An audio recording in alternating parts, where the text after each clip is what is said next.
Yeah. We're so cuddled it's up. like, oh, yeah. Our knees are touching. They actually are, yeah. Yeah, we both had a long day, but we're here to talk about boundaries. And you know what? I feel like my day would have been a lot less long if I had done better setting boundaries. And we're gonna preach on that. Okay, so we're gonna do some life lessons today. True, life lessons, just talking about like how we personally set boundaries, Different types of boundaries. different types of boundaries, some different signals, some different signs, some different ligand bonding receptors. Alright. Getting all up in there telling you need a boundary. Okay, so alright, for this one I feel like I liked what you were saying with like how to approach setting a boundary. Yeah. Like, do you want to just like start with that and like how you would approach setting like any kind of boundary in general? Can I do my metaphor first? Yeah, I was also confused about that. Go ahead and explain that. I wrote this metaphor on, we have a little script doc, and I read that and it goes, you know, I don't really get this. Well, we were actually in a different class, so I was trying to multitask, so I was understanding. But I'm we're sure. in a different class. Yeah. So, I'm not very coordinated. It's a good place to start. So I'm not very coordinated. And when I was like 6 or 7, why did I voice like that? When I was like 6 or 7, we decided we were gonna go skiing or snowboarding at like a local skiing or snowboarding place. Yeah. I had never done either, and so my dad, like the night before we left, I was sitting in like our family room, and he pulls up a document, and he's like, "Okay, you gotta pick skiing or snowboarding," and I was frozen. And so I cut out I made like a pro and con list, and I like cut it all out and was like putting it on there, and I thought it was like the biggest decision of my life.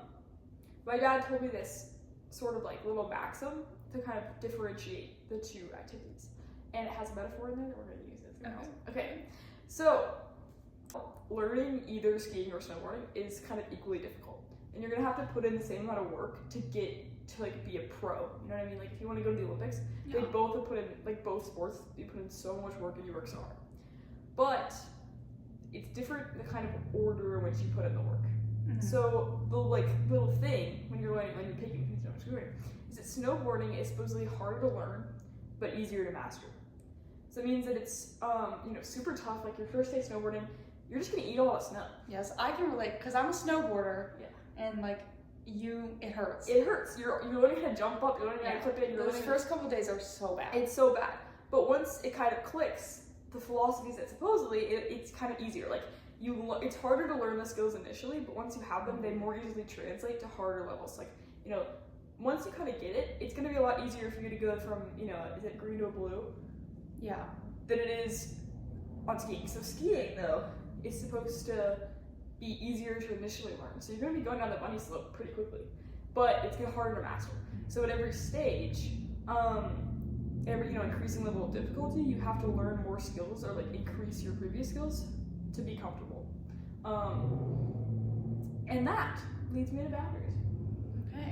Okay, so I categorize boundaries in two ways in my head. So there's active boundaries, which is when you're working with yourself or with someone else to actively move away from a current behavior. So the behavior's already started, it's already a problem, you're trying to move away from it.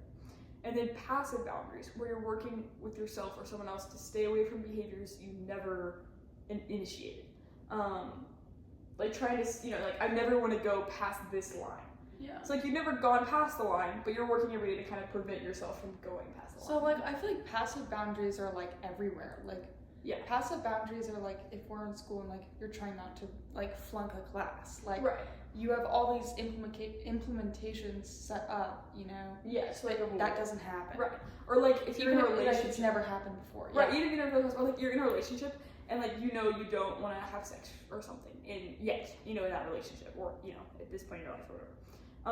It's not like you're like trying to stop doing that. You're just trying to not like cross that line, and you know that line in your head, and you're doing things and having conversations to prevent going past that. I got you.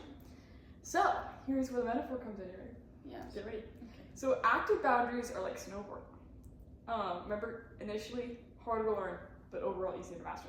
And I say that because it's really difficult to initially like stop the behavior, to initially have a conversation with a friend who's doing something that's hurting you and say, hey, this needs to stop. There's a lot of like tribulation to ending the behavior in the first place. But I feel like once you get away from the behavior, you have that moment or that feeling where you realize you never want to go back. you feel the benefits of having set that boundary and having ended the behavior, and you become so good at all the things you've been doing and all the little practices you've been doing to move away from that behavior that you're good at, you're like even better moving forward at like nipping other negative behaviors in the bud, because that could make sense. You like learned the skill. It was really hard to learn at first because you had to stop something that was you know part of your life, but now that you have that skill, you're doing better. That would make sense. So that's snowboarding. You know, it was really hard at first, but now you're going down the Black Diamond and you're like, wow, that was so worth it. Those first days of horrible were amazing. And then passive boundaries I categorize as like skiing. So you know, it's at first when you set a boundary like that, it's a little easier because you haven't done that behavior before. So you're just kind of keeping with like a status quo, so to speak. But it's tougher at each stage of life because you're always having to adjust it to the stage of life you're in. But you have like that initial foundation and those initial few days where it's super easy and you're going down the slopes. Like you know what you need, and you're just kind of continuing on the same path. Like you've gone down the hill before. But if you're trying to go down like a harder course, so like what would be like an example of a passive boundary? I'm gonna go back to like the sex one with the relationship. Sure. So you decide like you just know that you're not ready to have sex. So let's say you decide like you just know that for like in high school you're like in high school I'm not ready to have sex anymore. But then you get a boyfriend and you start doing like other things, and then you get a little older. And you know, at each stage of that, like it's getting harder and harder to stick to that initial boundary you initially set in some ways. You're having to like adjust the way you're having to adjust your boundary to that new area you're in. Yes, but sometimes you start boundaries with behaviors you've never done before. Okay. Like for me, like you never want to smoke. Right. So like that's what I should use. I see what you're trying to say. So like I personally like I've never drank, and like I don't. That's like a boundary I have where like I don't want to do that. And, you know, like, when I decided that when I was, like, 8, it's a super easy choice, because when you're 8, like, that's not really coming up most of the time in your life. Yeah. But then I was, like, 14, and I was like, okay, like, I still have that boundary, I still, like, don't want to do that. And, you know, maybe it's getting a little weirder because I've consumed more media that has it in it. I've started to see high schoolers around me, like, you know, participating in those behaviors. And then, you know, now I'm 17 now. That's still a boundary I have, but it's, like, even harder, because I'm more and more surrounded by people who maybe participate in that behavior. So that's why it's like, you know, initially it was kind of easier, but at each stage of life, it's tough because I have to kind of readjust it to where I'm at. That makes more sense. But it's still like, it's not, you know, like I'm not saying it's a constant battle every day, but it's just like as you get older and like, or as your situation changes, it's like you have There's more like exposures and like outside pressures. Yeah. Yeah, that makes sense. That kind of like, yeah, that kind of segues into like part of my first boundary, like that I was thinking about was like boundaries related to your family. So like kind of similar, like at a certain age, you start to gain like more agency over your life, and you start to notice more things around you and like possibly like flaws in other people or certain things that you don't agree with. So as I got older, you know, I found like naturally more points of conflicts with like members of my family. So I started implementing like small boundaries with everybody to get along better, like in the household. Do you know what I mean? Yeah, so like in the mornings and in the evenings, like I love a slow morning and a slow evening, okay? And she knows this, like I like to have time to wake up, I don't like to be rushed, and I don't like much interruptions. But once, like if I'm given that, then I'm happy and everyone else is happy around me. Like that's like a thing, like, and like my example with this is when I come home from school, I need like 10 minutes to myself. Like I need to be in my room. I don't want, you know, anybody coming in asking questions, blah, blah, blah. So like I literally come home and I tell my family, like my brother, my dad, like I need 10 minutes. That's my boundary. And like if I'm given that, then everything's fine. Do you know what I mean? So like those are like small things that you can implement to like avoid conflicts at home. Set yourself up for success in small ways. Yeah, I feel like that really helps. And like I spend so much time with my family. I feel like my relationships with them are good because like we're able to establish those different boundaries ahead of time. Do you know what I mean? Yeah. And like establishing like a mutual respect. Yeah. And I feel like you're kind of in this, like the more you practice doing it, the easier it becomes. Yeah. Like part of that is like you just gotta start doing it. Yeah, you just gotta start doing it. and then you get more used to doing it, and that like it's like a skill that gets added to your repertoire. Yeah, I think also I bolded this. Conversation is so important. I really believe this. I think everybody deals with situations differently, but like for me and my family, like we're definitely like a talk it out kind of family. Like if something's wrong, like we talk about it pretty openly, and that's how we resolve things. So like if that works for you, like I think it's important to like talk about issues that are bothering you, like upright, and like you know, be open about those kinds of things with your family, so that you know conflicts don't arise as often. Right. Or you know, it's a natural. Like when they do, you can handle it and move on collectively. Yeah. One more thing about that too is like, especially with my family now at this point in my life, like boundaries in terms of college and moving on, growing up at my point in life, like, and also for anybody, like it's time to start setting boundaries for like what you're going to be doing when you leave the house. For real. So my next boundary is kind of more of like an internal boundary to like better my relationship with myself. So for a long time, I was like really hyper focused on, you know, academic success. I think that a lot of that was due to just like my environment. And it became like definitely internally like unhealthy and unsustainable. So how I manage this is like establishing like internal boundaries and like especially focusing on like maintaining balance, which is, I feel like everybody says that, and like balance is so hard to like, it's so hard to find, but like even just trying to get to that is beneficial. So like I had to start teaching myself and telling myself perfection is not real, and you have to allow yourself to mess up, and academically that meant like you have to just be okay with things and like let things go a little bit more often. And I also like this part, I know it's hard to explain, but I started switching my brain. Like when I would be overwhelmed or like stressed about different situations, I would start to think of like, instead of being like, okay, like I'm really stressed about school, I don't want to go to school, it's too much, it's overwhelming. Switching my brain, I would start thinking like, what a blessing it is to get to be stressed about grades in school, because I would think about it in a different way. Like some kids are working, some kids don't even get to go to school, and like it's a privilege to get to worry about those like kind of minute things when you think about it globally. Like what a privilege it is, what a blessing it is to participate in sports or worry about like running around a track. Do you know what I mean? Like it kind of minimizes your internal conflicts, and it helps me put things into perspective. Yeah, that's real. So mental boundaries help not like internally spiraling, and like that's what I found. One more thing with academic boundaries is not comparing yourself to others. I think if you go to, any kind of like competitive environment, it's easy to slip into that and like falling down like a rabbit hole, but like pushing yourself away, like minimizing your, like. No, I totally agree. Well, and I get to use my favorite quote ever. What is it? That I say like 12 times a day. I should literally get it tattooed. Comparison is the thief of joy. Yes. Oh my God. Yes.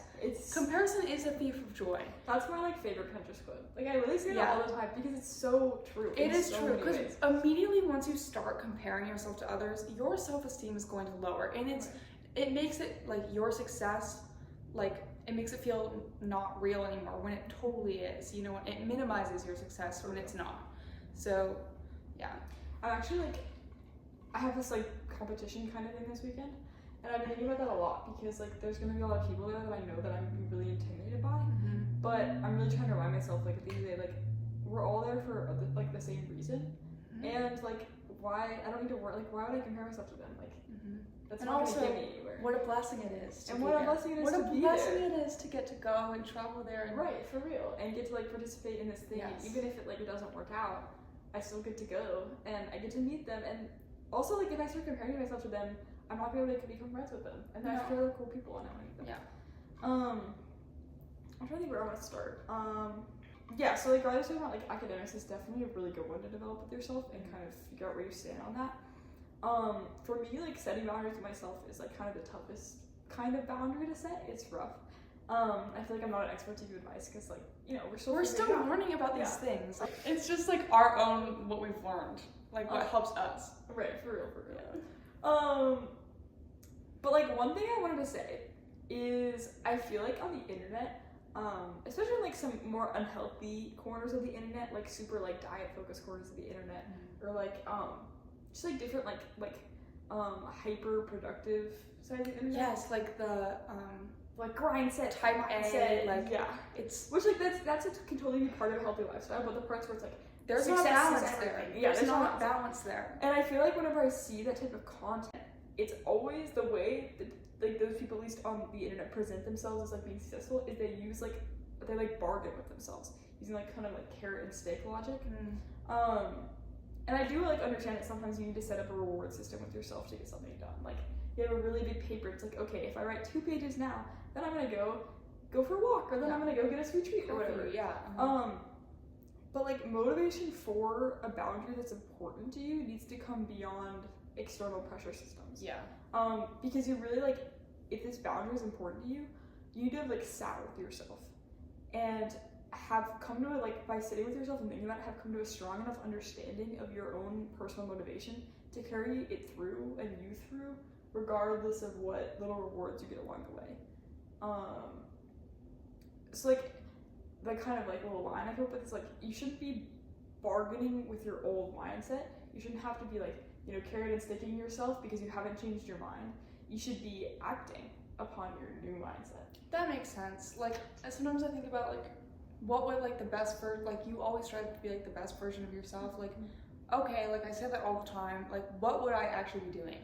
You know what I mean? If like maybe like my boundary with myself is like I need to get off my phone more or something like that. Like okay, like actually she's only on her phone for 25 minutes a day or whatever it is. You know what I mean? Like or like or it can also be like, it's also like I feel like something's even harder when it's like about like thoughts. Like I'm not gonna talk to myself in this deprecating way, or like I'm gonna try to minimize the amount of like how much I talk to myself in a deprecating way. And that's really hard. And like, you know, you can be like kind of spiraling through that. But that's when you like, you know, come back to that motivation you have internally. Yeah. And be like, this is why I'm doing this. Absolutely. Yeah. My next boundary is more like establishing social boundaries, which can come in all kinds of forms. But like as a general rule, you know, in any relationship, mutual respect is vital. You need to respect them, they need to respect you equally. And I feel like just like general rule of thumbs that I've like really internalized, especially this year, is like if a situation makes you uncomfortable, you have to voice your concern. And I feel like the strongest friendships, the strongest relationships are those who they're able to create those boundaries and respect those boundaries. I feel like that's a really big one. Another rule of thumb is don't ever let people walk all over you. You need to voice your concerns and make the changes. That's a pretty active boundary that you need to make, but it needs to happen. Well, if they're ignoring the boundary you so clearly said, they're not supposed to be. They're not supposed to be in your life. Leave their life right now. Get them out of your life. Yeah, and like they can come back, but if right they've now, changed, if they've changed, yeah, like they can't just come back. But they can come back like if things are different and they're behaving better and they're better for you. But yeah, they're not doing anything for you if they're walking all over you, and you're honestly not doing anything for them either. Absolutely not. Don't let people demean or disrespect you in any environment. You're valuable where you are. Yes. Establishing boundaries, if something is going wrong, establishing them immediately is really important, because if things grow and like kind of like a domino effect, it's like resolving it is going to be so much harder. So speak up when things are going wrong, or when you're feeling uncomfortable or unhappy, whatever it is.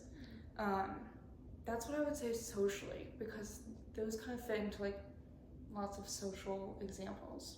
Yeah. I definitely agree. It was good advice. And then the next thing I has written down is something that she's been telling me about that I feel like I want to learn more about. So I'm excited to hear you talk about it.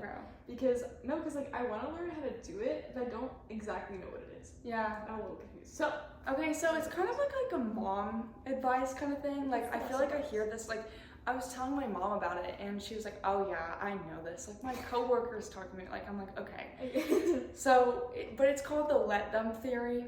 It's from Mel Robbins, the Mel Robbins podcast. So we're stealing that from her.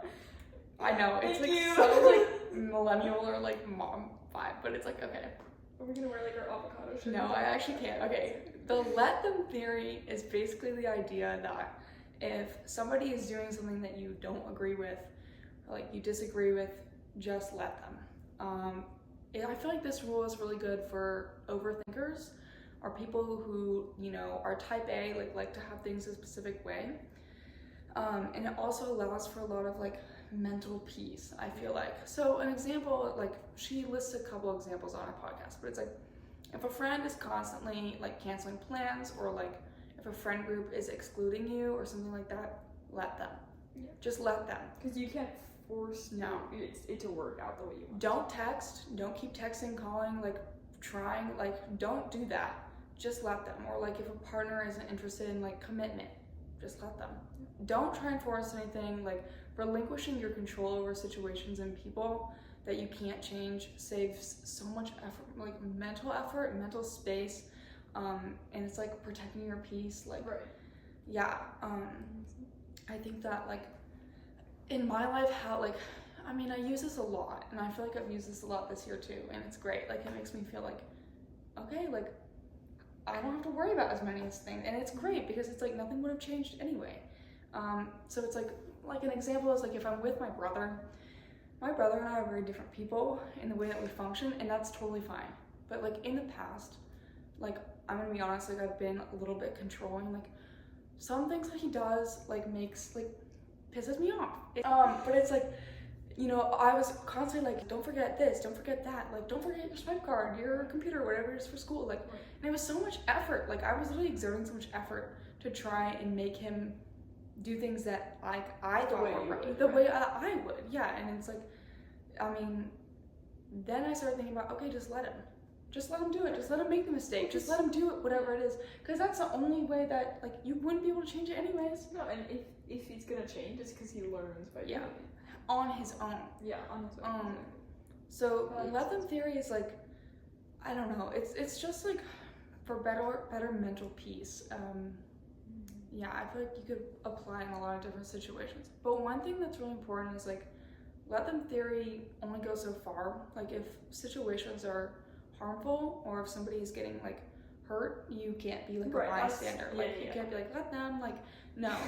No, if it's like a dangerous situation or somebody's being like discriminated against or something like that. Yeah, anything serious. Yeah, let them theory doesn't apply. No. Let them theory is not. I think that's just important to say.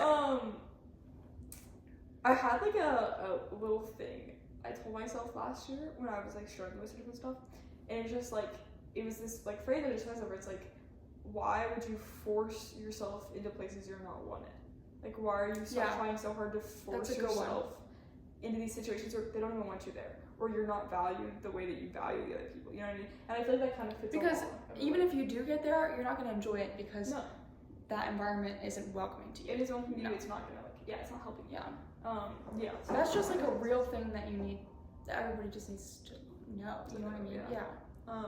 No, I'm going to start with, okay, just like how I approach setting a boundary regardless of the subject of the boundary. Okay. So this is just like broad, but like if you like need to set a boundary in any way, like I need to make it clear to whatever. You set any kind of boundary. So the first step, this is like the most cliche thing ever, you know, like the first step to fixing a problem is realizing you have a problem.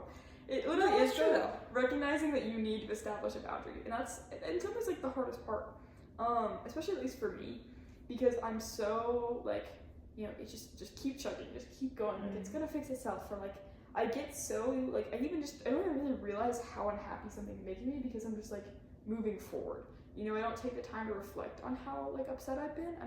It's important to sit. Yeah, so you just exactly like think about things, slow it down. Yeah. I've literally like had to train myself to like recognize signs of stress or discomfort, like physically and mentally too. So it's like when I feel off, it's really important. Like I try to take a second to breathe and just place where that discomfort is coming from. You know, I know a lot of like meditators when they first learn to meditate, like when they're like learning to like compartmentalize the sensations, or focusing on your breath and just like kind of noticing where you're feeling the sensations. Like if you feel a tingle in your left toe, you're like, oh, I feel that, and like recognizing where you feel it, and you're like, okay, cool, and then you can move on from there. So yeah, first recognize where it's coming from, and I take note of like what actions or comments or specific things really triggered that stress or discomfort level to spike.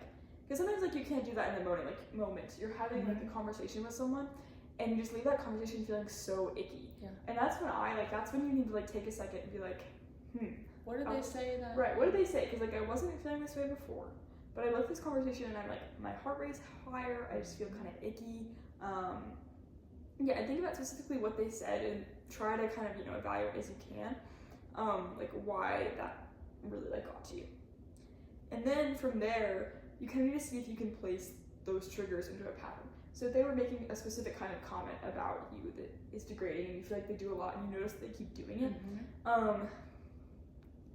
it's kind of like, or like this person always, like snaps at me when they had multiple tests that day, or when they didn't sleep well, or something like that. Like noticing a pattern of their behavior, or maybe you do that like to somebody else. You're like, oh, like whenever I don't sleep well, I always like take it out extra on this person who's next to me. That's another point. It's like if you know that you do those things, like when I get home from school, I know I'm mad all the time. I literally tell them like, hey, I need 10 minutes. Yeah, I need 10 minutes. Like being clear about what you need is so important, because like people can't help you if they don't know what you need. Yeah, they can't read your mind. Yeah. And so like once you recognize where the discomfort is coming from, you can put it into a pattern and see like how you can best address that pattern. And that's like where the boundary comes from, is you see that pattern and you're fighting against a specific pattern of behavior or action. And then communicating is how you actually like enact the boundary. Talk it through. Like I always just remind myself like it's better to talk it through with myself too many times in my head than not. Like it's tough because I don't want to fall into like overthinking certain situations. Yeah. But also like I need to make sure that I have a firm grasp of how I feel before I involve somebody else. Like especially if it's like a boundary with somebody else. Like let's say I'm tired of you stealing my socks. That's a really dumb example, but to use it as like an example. So like you're stealing my socks, and I need to like make sure I understand why I'm so mad that you're stealing my socks. I save up for those socks. They're cute. They have little dogs on them. I love my socks. And so it really hurts me when you steal my socks. But like if I hadn't thought about it, I'd just be like, Riley, stop stealing my socks. God. Yeah. And that doesn't make any sense. So communicating. Yeah, communicating. That's the point. Not the dog socks, the communicating is the point. So make sure you have a firm grasp of how you feel of the situation. But you can't just like stop there. Because you understand how you feel, like you just said a second ago, the other person can't understand how you feel, they can't read your mind. So then you have to talk it through with the person or group of people it relates to. This is cheesy, I feel like people say this all the time, but like, if you can't have that conversation that you need to about a boundary, that relationship is not currently constructive for either of you. We talked about that a second ago, but like, or if they're like not going to listen to you, or if they're not going to change anyways, like that's a frustrating thing too. Like establishing a boundary if you know internally like they're not even going to be listening to you in the first place, or they're going to be like, certain people like can't own things, or certain people aren't emotionally mature enough to like recognize the problem in the first place. Whatever it is, like that's difficult to establish like and continue a boundary with. So if it gets to that point, then again you might have to let that go. Right. You have to try first. Yeah, of course. People can change. Right. But, at least people can change in like certain behaviors. Right. But yeah, for sure. Like, you can't just like stick it out because it's not necessarily going to get better. And you're worth more than that. This is something I want to bring up at some point on the pod, and I feel like fits well with boundaries. Is I feel like a lot of boundaries stem from trusting your gut. Yeah, we've talked about this a little bit. Yeah, we've talked about it, like, just like when you have that gut feeling that something's not right, or that's not a place you want to go, or like you don't want to go, you don't want to go there. You need to really learn to listen to that. And I feel like people oftentimes when they talk about like learning to listen to their gut, they're talking about it as like learning to train their gut to be right, which I feel like isn't true for me. I feel like it's more like my gut feeling is normally right. It's normally how I interpret it or how I respond to it. You know what I mean? I mean, you can't really like train your gut because that's just how you are. No, right. It's just like how you are. So you have to learn. You like more like you try to train yourself to like listen to it. How you listen. How you respond to it. How you respond to it. Yeah.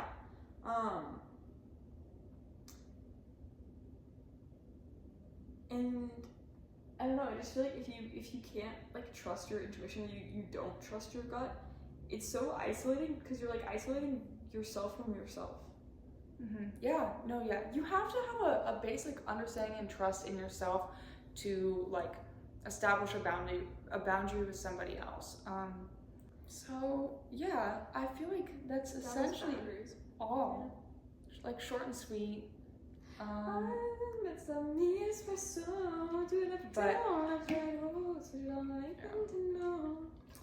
that was my top album. January and February. Yeah. Wow. So yeah, I feel like good things to know. I feel like, I mean, these are good things to like just sit down with yourself and like think about sometimes. We've talked about this, like if you're in like a cycle where you don't feel good, like noticing those things, like okay, why, you know, maybe establishing those boundaries will. Yeah, you gotta be proactive. Yeah. 100%. So yeah. And I feel like, I want to get better at this too. Like it's definitely like this. Everybody's always learning how to do this. I feel like as you get older, like you get better at doing these things. Like I feel like my mom, my dad, like when I see them in public or in like work situations, they're confident and easy. Like it's easier for them to do those kinds of things. What's the next boundary you think you're gonna set in your life? What's a boundary you can set? Boundary. I don't know. Like I feel like I talked about college a little bit, but like that's like the next step in my life. I'm very close to my family, or very close-knit family, but I feel like in the future we might need to start thinking about what is gonna make all of us most happy. Right. I feel like for me, there's like a lot I need to work on, but I think one that I feel like comes up a lot when you're a senior is like college conversations and people talking to you about college, and like having a boundary and with that's good, like that's what you're willing to share. And like I need to get better because like I feel like I know the way I talk about it generally the same way a lot, but I sometimes get uncomfortable when people like ask me for specific information and I don't know what to say. So I feel like I need to set like a mental boundary of like how much personal information I'm willing to share about that process, especially because like we're in a really weird time where like I don't really know. And so I should like decide what I'm willing to share with people who ask me about it. Yes, I think all good things. All good things. Well, follow us. Bro, actually follow us. We need more subs. Some like it up and comment. Get in the comments, bro. Y'all like walk by hallways in school like, I love the podcast. Where the likes? Yeah, where the likes? Where the comments? Okay, we need the stats. We need the stats, bro. Stat us up. Yeah. And I know you're seeing my adorable necklace. Comment on it. I know you're seeing Bradley's blanket. Comment on it. Comment, that is bro. A very nice shade of mustard. Thank you. Thank you. Thank you very much. We have Instagram. YouTube. Yes. We have Spotify. And we have to go to bed. So good night. Goodbye. Thank you for listening. We hope to see you again. Oh my gosh, it's so much fun.